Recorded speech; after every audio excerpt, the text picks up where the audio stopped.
Hey, what's up, everybody? This is Charles Advancing, and welcome you guys to another episode of the DREAMERSPRO show, where we cover everything from sports, hot topics, classic debates, entertainment.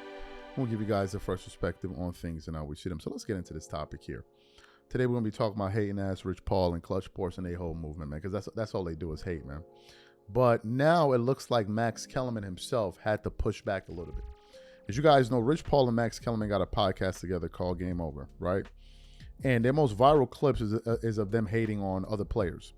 Like the recent one that Rich Paul said, which was when he was talking, but that wasn't on this podcast, but in general, talking about Michael Jordan and Kobe Bryant grew up with parents, so therefore they're selfish. But LeBron, he only grew up in a one-parent household, so therefore he's not selfish. And I'm just sitting here like, yo, what are we doing?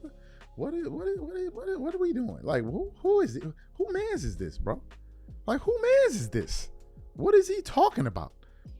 Right? Like, this is where they at. All they do is hate. So recently, there was a segment on their show where Rich Paul had to essentially respond to Max Kellerman saying that LeBron is always making moves because he's obsessed with passing Michael Jordan. Like, we're all sitting here because we're obsessed with Michael Jordan. This is like their whole obsession. And things got pretty awkward because Rich Paul tried to push back and it looked pretty weird. Take a look at this exchange here. LeBron, and by extension the people around him, for good reason, is very interested in his legacy and supplanting Michael Jordan. And I think every little piece of evidence that you could marshal, Let me tell you, especially when he's this old and could win a championship somewhere, Max, and improve his, first of all, I think that would be important to him. There's no supplanting Michael Jordan because that don't even matter, because the people that are rooting for or against, they don't really have a say in anything. If there's a conversation between Michael and LeBron, let them have a conversation. But the way it's framed for years and years and years, I understand what you're saying, but here's the problem with all of that. And this is where I can't speak for every athlete, but when you've accomplished what he's accomplished, it don't matter what nobody else thinks but him and his family. That's the only people that matter in this situation. To me, this is just me. And I'm a part of the inner circle. I totally agree with that. But he shouldn't. But I get the feeling, not to the extent that like KD is obsessed with it. I'm not saying he's in that boat. But I get the sense through certain things he said through the years that it is important to him and he would like to be thought of that way. And by the way, it stands to reason. Who wouldn't want to be? But you know, it's like comments on social media, right? If you just read comments on social media, there's going to be 50 positive comments. There's going to be 150 negative comments. You feel like he gets more negative than positive? I don't know. I don't look at it. But when you do look at it, certainly I'll say this: to be LeBron James, the ratio should be 1,000 positive to 1 negative. No one's perfect. Everyone has negative stuff. But the fact that he has to experience a world where it's like close to 50-50 must feel absurd to him. But even those people, think about it. If you just unplug the impact, what would that mean for you? That mean you would be bored at the barbershop, you'd be bored in the backyard at the barbecue. You'd be, like it's all actually positive. Mm-hmm. None of it is actually really negative. It's actually all positive because you actually need both. Thank God for sports. That's all I have. That's what I'm saying. You actually need both. And so, but all I was saying to you is, as an athlete, when you are making decisions that, in the grand scheme of things, the most affected is going to be you. Worrying about narratives and worrying about someone else's opinion and things like that, that can't deter your decision that's going to be best for you. I agree. I don't think it should, but I think it gets factored in. Yeah, I think that it is good for sports to have critique. It's good for sports to have opinions. It's good for sports to have... Wait a minute. Look, wait. I want to contradict what you said just then. I want to offer some contradictory evidence. Go ahead. You said that had the Knicks not won, he'd have been in New York, but they did. And so that, I understand that. I get it because if they hadn't won a championship and he could put them over. Well, but the fact that they did, the narrative would be, look at him glomming. I get it. That's me saying that with the understanding of what the conversations have always been as kids. You know, you talking about different things, and I'm saying that in a very like. In other words, LeBron always kind of wanted to play in New York. If me and you talk, are you saying LeBron always wanted to play in New York? Hear me out.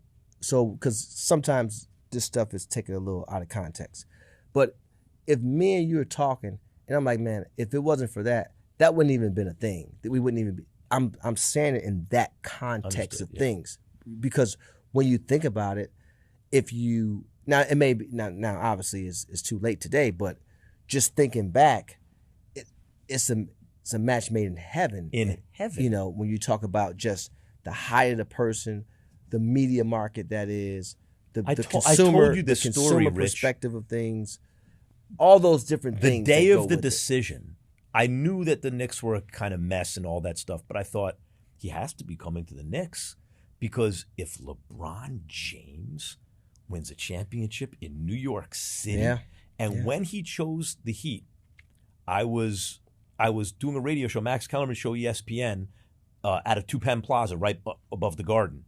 And I bumped into Clyde Frazier that day. It was the morning, and we went to get breakfast. We just sat together and ate and commiserated over the fact that he didn't choose the Knicks. Like, people were so sad in all these markets that he didn't choose. But anyway, I brought up that whole thing to say, it's common sense why you said what you said about he'd be in the Knicks, because LeBron James, the New York market, the whole thing, but they won a championship. What would that mean for the narrative? So when you say, the reason I brought it up is because when you say, yeah, but why should he care about any of the external stuff? Because it exists. But what I'm saying is that's a different narrative. I'm talking about the malice narratives, like this. It's kind of like the negative, you know, people trying to place the negativity within narratives. Like, I just, you know. So the Celtics. So you saw it there. Look, let me just tell you this. For as much as LeBron fans like to talk about, LeBron James himself, his fans, his inner circle are obsessed with Michael Jordan. They are obsessed with him.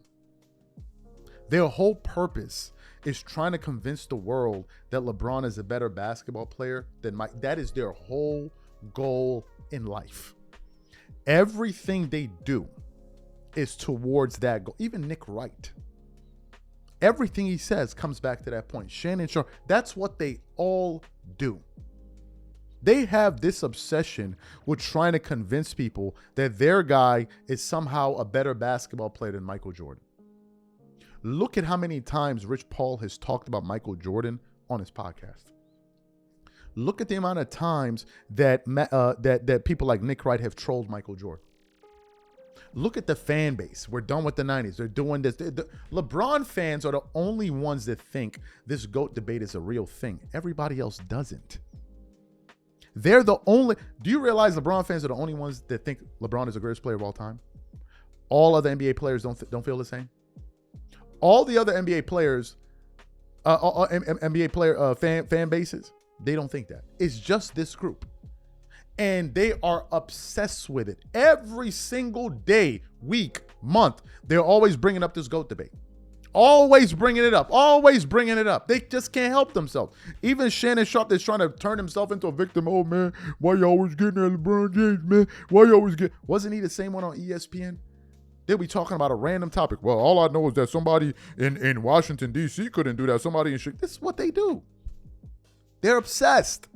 And Rich Paul is over there trying to front like, no, we not. No, y'all are. Y'all really are. And the reason that they're obsessed with Jordan is because they know they haven't been able to convince anyone outside their fans that he's on the same level as Michael Jordan. That's why they're still at it. Why is LeBron still playing? Going on, 24, 25 years? Still trying to catch Michael Jordan? Are you serious? If LeBron was a senior in high school, he'd be like a super senior. Like a super duper senior, bro. Like, are you serious? Michael Jordan went to school, graduated on time. LeBron got left back every single year.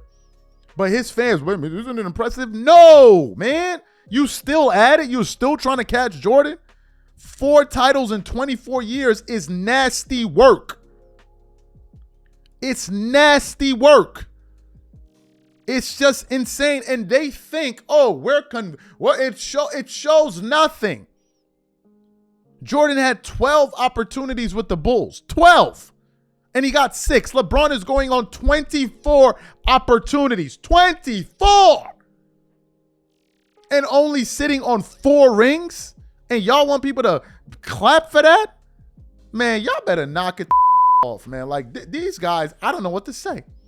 I don't even know what to say.